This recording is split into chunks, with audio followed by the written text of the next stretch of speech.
প্রথম প্র্যাকটিক্যাল ক্লাসে আমরা যেটা শিখবো সেটা হচ্ছে বিভিন্ন ধরনের পরিমাপক যন্ত্রের সাথে পরিচিত। তো আমরা বিভিন্ন ধরনের পরিমাপক যন্ত্রের সাথে পরিচিত হব। তো আমরা যদি সবাই একটু দেখি, এখানে আমাদের একটা মিটার আছে, এটা হচ্ছে ভি লেখা আছে, তার মানে এটা কি মিটার? এবং এর নিচে যদি আমরা একটু খেয়াল করি, একটা সোজা দাগ আছে এবং একটা বাঁকা দাগ আছে, তার মানে এটা ডিসি এবং এসি উভয় পরিমাপ করা যাবে, উভয় ভোল্টেজই। এবং এই ভোল্টমিটারটা কি করব, আমরা সবসময় লোডের সাথে প্যারালালে সংযোগ করব। এর পিছনে যে দুটো পিন আছে, এই পিন দুটো লোডের সাথে বা বাতির সাথে বা ফ্যানের সাথে প্যারালালে সংযোগ করব। ওকে, ডিজিটাল ভোল্টমিটারের সাথে পরিচিত হব। তো এইটা অ্যানালগ ভোল্টমিটারের মতো সংযোগ দিতে হবে প্যারালালে, কিন্তু এখানে পার্ট দিবে ডিজিটালে, এবং এটা শুধুমাত্র এসিতেই জন্য এটা ব্যবহার করা হয়েছে এবং এসির একটা চিহ্ন দেওয়া আছে। একইভাবে বর্তমান বাজারে প্যানেল মিটার পাওয়া যায়, যেটা ভি লেখা আছে, অর্থাৎ ভোল্টেজ পরিমাপ করা হবে। এইটা দিয়ে আমাদের 220 থেকে 250 ভোল্ট পর্যন্ত পরিমাপ করা যাবে, এবং এটা খুব কম দামের ভিতরে। এটা হচ্ছে একটি এসি ভোল্টমিটার, অর্থাৎ এই দুটি হচ্ছে এসি ডিজিটাল ভোল্টমিটার। ওকে, তো এবার আমরা অ্যামমিটারের সাথে পরিচিত হব। এইটা হচ্ছে আমাদের একটা অ্যামমিটার, যার রেঞ্জ হচ্ছে 2 অ্যাম্পিয়ার।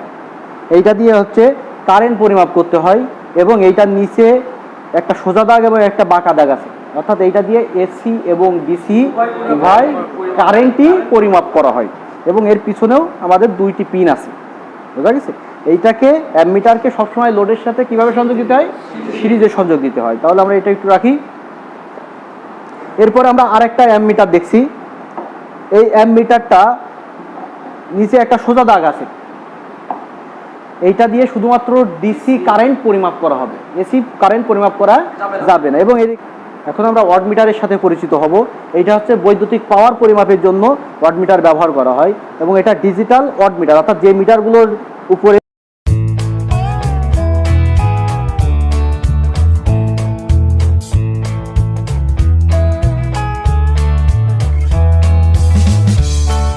আমরা এখন ফ্রিকোয়েন্সি মিটারের সাথে পরিচিত হব।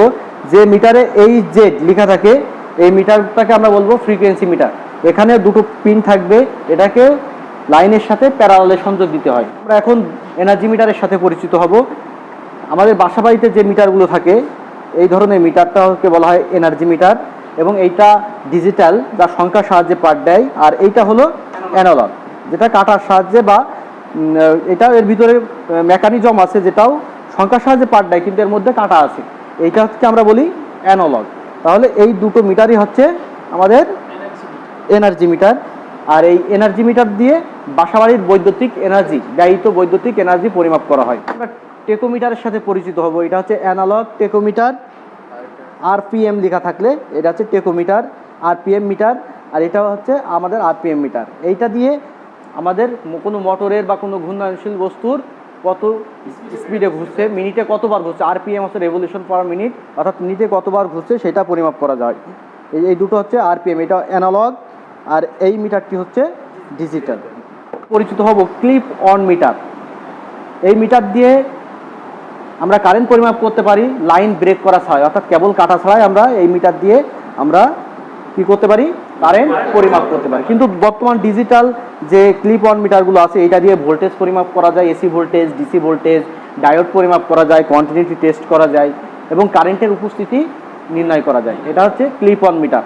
এইটা দিয়ে আমাদের কেবলের ভিতরে ঢোকালে এর লাইনের মধ্যে দিয়ে কতটুকু কারেন্ট প্রবাহিত হচ্ছে আমরা সেটা বুঝতে পারবো। এবং এইটা হলো আমাদের অ্যানালগ ক্লিপ অন মিটার।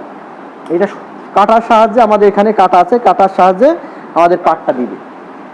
আমরা সিটির সাথে পরিচিত হব। সিটির ফুল মিনিং হলো কারেন্ট ট্রান্সফর্মার।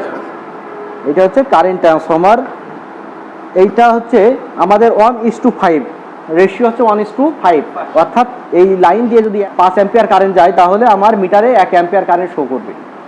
এইটা দিয়ে হাই কারেন্টকে, উচ্চ কারেন্টকে অল্প রেঞ্জের অ্যামমিটারের সাহায্যে পরিমাপ করা হয়। এটার নাম হলো সিটি, কারেন্ট ট্রান্সফর্মার। আমরা পরিচিত হব অ্যাভোমিটার বা মাল্টিমিটার, যেটাকে বলা হয়।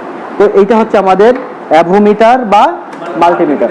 এটা ডিজিটাল অ্যাভোমিটার, আর এইটা হলো অ্যানালগ অ্যাভোমিটার। তো এইটা দিয়ে আমরা কারেন্ট পরিমাপ করতে পারি, ভোল্টেজ পরিমাপ করতে পারি, রেজিস্টার পরিমাপ করতে পারি। এবং ডিজিটাল যে অ্যাভোমিটারটা আছে এর সুযোগ সুবিধা আরেকটু বেশি। এইটা দিয়ে আমরা ডায়োড পরিমাপ করা যায়, ফ্রিকোয়েন্সি পরিমাপ করা যায়, তারপর ট্রানজিস্টর পরিমাপ করা যায়। এই ধরনের পরিমাপ আমরা এই মিটারগুলো দিয়ে করতে পারি। এটা হচ্ছে আমাদের ডিজিটাল অ্যাভোমিটার, আর এইটা হলো আমাদের অ্যানালগ অ্যাভোমিটার। ঠিক আছে, এখন আমরা পরিচিত হব পাওয়ার ফ্যাক্টর মিটারের সাথে।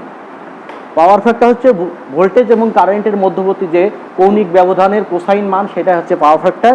পাওয়ার ফ্যাক্টর মাপার জন্য, অর্থাৎ যে মিটারগুলোতে cos phi, যে মিটারগুলোতে cos phi লেখা থাকবে সেটাই হচ্ছে আমাদের পাওয়ার ফ্যাক্টর মিটার।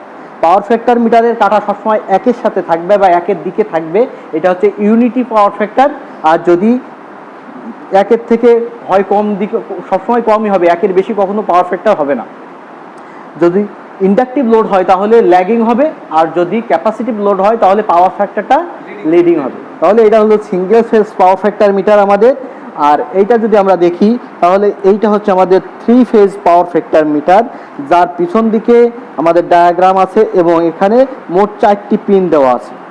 এটা হচ্ছে 3 ফেজ পাওয়ার ফ্যাক্টর মিটার। আর এখানে আছে আমাদের একটু বড় সাইজের 3 ফেজ পাওয়ার ফ্যাক্টর মিটার, এখানেও আমাদের cos phi লেখা আছে। এখন আমরা পরিচিত হব লাক্স মিটারের সাহায্যে, লাক্স মিটারের সাথে। এটা হচ্ছে আমাদের একটা লাক্স মিটার, এটা হচ্ছে লাক্স মিটারের সেন্সর, আর এইটা হচ্ছে মেইন মিটার, এবং এটা হচ্ছে একটা ডিজিটাল লাক্স মিটার। বাসাবাড়ির কোনো নির্দিষ্ট স্থানে আলোর উদ্ভাসনের মান আমরা পরিমাপ করতে হলে আমরা এই মিটারটা ব্যবহার করি। অর্থাৎ যে স্থানের আলোর পরিমাণ বের করতে চাই সেখানে আমরা এই সেন্সরটি রাখবো। সেন্সরটি রাখার পরে যদি আমরা এটাকে অন করে দিই তাহলে ওই নির্দিষ্ট স্থানে আলোর পরিমাণ আমরা এখান থেকে বের করতে পারবো, যে কত লাক্স আলো এই সেন্সরের উপরে পড়ছে, এবং এটা দিয়ে রেঞ্জ আমরা কম বেশি করতে পারি। এখানে 109 লাক্স দেখাচ্ছে, যদি এর উপরে কোনো ছায়া পড়ে তাহলে আমার আলোর উদ্ভাসনের মানও কমতে থাকবে। ওকে, তাহলে এইটা হচ্ছে লাক্স, ডিজিটাল লাক্স মিটার। এটা দিয়ে কোনো বাসাবাড়ি বা যে কোনো স্থানের আলোর পরিমাণ বা আলোর উদ্ভাসনের পরিমাণ আমরা নির্ণয় করতে পারি। আমরা যে মিটারটার সাথে পরিচিত হব সেটার নাম হচ্ছে মেগার, এবং এর ভিতরে মেগা ওহম এইটা লেখা থাকবে। এর পিছন দিকে দুটো পিন থাকবে, দুটো লাইন থাকবে, এবং একদিকে ঘোরানোর জন্য একটা হাতল থাকবে, একদিকে ঘোরানোর জন্য একটা হাতল থাকবে। এর ভিতরে একটা ডিসি জেনারেটর আছে, যখন আমরা এটা ঘোরাবো তখন এর ভিতরে হাই ভোল্টেজ উৎপন্ন হবে এবং কাঁটাটা ইনফিনিটির দিকে বিক্ষিপ্ত হবে। এইটা দিয়ে, এইটার নাম হচ্ছে মেগার। আর এইটা দিয়ে আমরা ইনসুলেশন রেজিস্ট্যান্স বা হাই রেজিস্ট্যান্স পরিমাপ করতে পারি। এছাড়া open circuit test, short circuit test, continuity test, তারপর হচ্ছে পোলারিটি টেস্ট, এই টেস্টগুলো আমরা করতে পারি। এটা হচ্ছে মেগার। মেগার ইনসুলেশন টেস্টার নামেও পরিচিত, মেগার ইনসুলেশন টেস্টার নামে পরিচিত। এবং আমরা যখন এটা দেখব তখন এর মধ্যে লেখা থাকবে মেগা ওহম। আমরা সর্বশেষ যে মিটারের সাথে পরিচিত হব সেটা হলো আর্থ টেস্টার। এটাকে আবার অনেকেই বলে আর্থ টেস্টার মেগার, আর্থ টেস্টার মেগার। এইটা হচ্ছে আমাদের সেই আর্থ টেস্টার। এর আমরা 4টে পিন দেখছি, কিন্তু দুটো পিন একসাথে শর্ট করা আছে, অর্থাৎ এই পিনটাকে নিচে আছে ই, আর্থিং এর সাথে এটাকে সংযোগ দিতে হয়, আর একটা আছে পি আর একটা আছে সি। মোট 3টে পিন এখান থেকে বের হয়, একটা ই, একটা পি এবং একটা সি। একটা হচ্ছে ঘোরানোর জন্য একটা নব, অর্থাৎ যখন আমরা এটা কাজ করব তখন আমরা এটা আরো ভালোভাবে বুঝতে পারবো। আর এইটা হচ্ছে রেঞ্জ বৃদ্ধি করার আরেকটি নব, আর এইটা হচ্ছে মিটার। এইটা দিয়ে আমরা আমাদের বাসাবাড়ি বা কলকারখানায় যে আর্থ করি, এই আর্থিং এর রেজিস্ট্যান্সের মান আমরা পরিমাপ করতে পারবো। আর এটা পরিমাপ করার জন্য এর সাথে আরো কিছু কেবল এবং কিছু স্পাইক দরকার হবে, কিছু রড দরকার হবে, যেটা আমরা পরবর্তীতে কোনো এক ক্লাসে আমরা এটা দেখব। তাহলে এটার নাম কি? আর্থ টেস্টার। এটা দিয়ে কি মাপা হয়? আর্থ রেজিস্ট্যান্স। বাসাবাড়ি যে আর্থিং করা হয় এই আর্থিং এর রেজিস্ট্যান্স পরিমাপ করা হয়।